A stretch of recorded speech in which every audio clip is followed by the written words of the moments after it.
Hello everyone, আসসালামু আলাইকুম।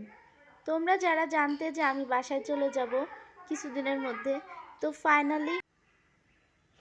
Finally আমরা কালকে বাসায় চলে আসছি। কালকে বিকাল হয়ে গেছে আস্তে আস্তে। তো কালকে আর রান্না বাড়া হয় না। নতুন বাসা, নতুন ঘর, নতুন চুলা, সব কিছুই নতুন নতুন। তো রান্নাও চাপায় তোমাদের সঙ্গে শেয়ার করার জন্য একটা ফুটেজ নিয়েছিলাম, যে ভাবলাম তোমাদের সঙ্গে অনেক দিন কথা হয় না, তো একটা ভিডিও করি যেটা তোমাদের সঙ্গে শেয়ার করতে পারবো। তো তোমরা অবশ্যই ভালোবাসা দিবা। আমি সবাইকে মিস করি। আমার লং ভিডিওতে কমেন্ট করেছিল রবিউল, ফরহাদ ভাইয়া, আর হচ্ছে এই মামা, আরও অনেকেই কমেন্ট করেছে। রিকশন কমেন্ট করেছে, রিকশন ভাই। তো তোমরা জানো আমি তোমাদের সবাইকে মিস করি। আর যারা যারা কমেন্ট করবে আমি সবার নাম ধরে ধরে আমি তোমাদেরকে আর কি ভিডিওর মধ্যে তোমাদের নাম নিয়েই কথা বলবো। যেমন ফরহাদ ভাইয়াকে আমি মিস করি, অনেক মিস করি। রিকশন ভাইকেও আমি অনেক মিস করি। রবিউল, আমি তোমাকেও মিস করি। আমি সবাইকে মিস করি। তোমরা যারা আমার ভিডিওটি দেখবা অবশ্যই সাপোর্ট করবা, কমেন্ট করবা, আমি রিপ্লাই দেব।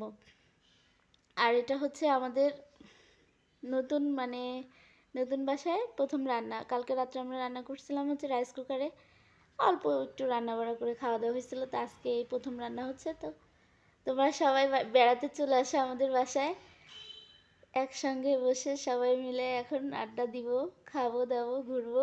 আসো সবাই বেড়াইতে আসো।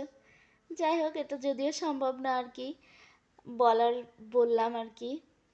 যাই হোক, তোমরা কেমন আছো সবাই কমেন্ট করো। খুব মিস করি আগের দিনগুলা, যে লাইভে যেতাম তোমাদের সঙ্গে গল্প করতাম, খুব ভালো লাগতো। কিন্তু এখন আমার তোমাদের সঙ্গে কথাই হয় না। তোমরা মনে হয় সবাই আমাকে ভুলে গেছো। যারা যারা ভুলে যাও নাই অবশ্যই সাড়া দিও। হ্যাঁ, আর রান্নাটা কিন্তু আমি একা করছি না। যে দেখো আমার এখানে একটা বাবুর্চি আছে।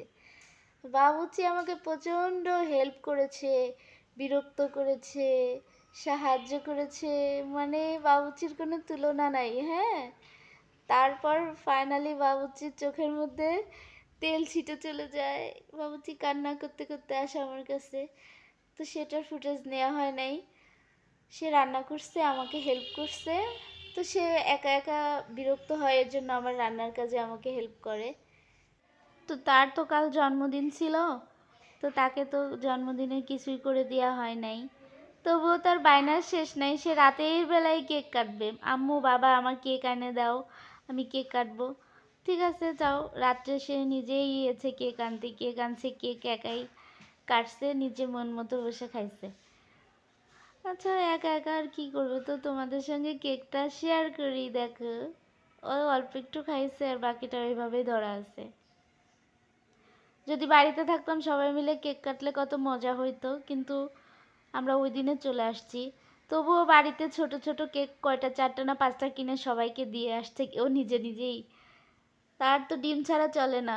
একটা বারও ডিম ছাড়া সে ভাত খাইতে চায় না, এর জন্য তার জন্য এত ডিম। তো আমাদের ঘর এখনো সুন্দর করে গুছানো হয় নাই, তো সেজন্য তোমাদের দেখাইতে পারলাম না। ঘর সুন্দর করে গুছিয়ে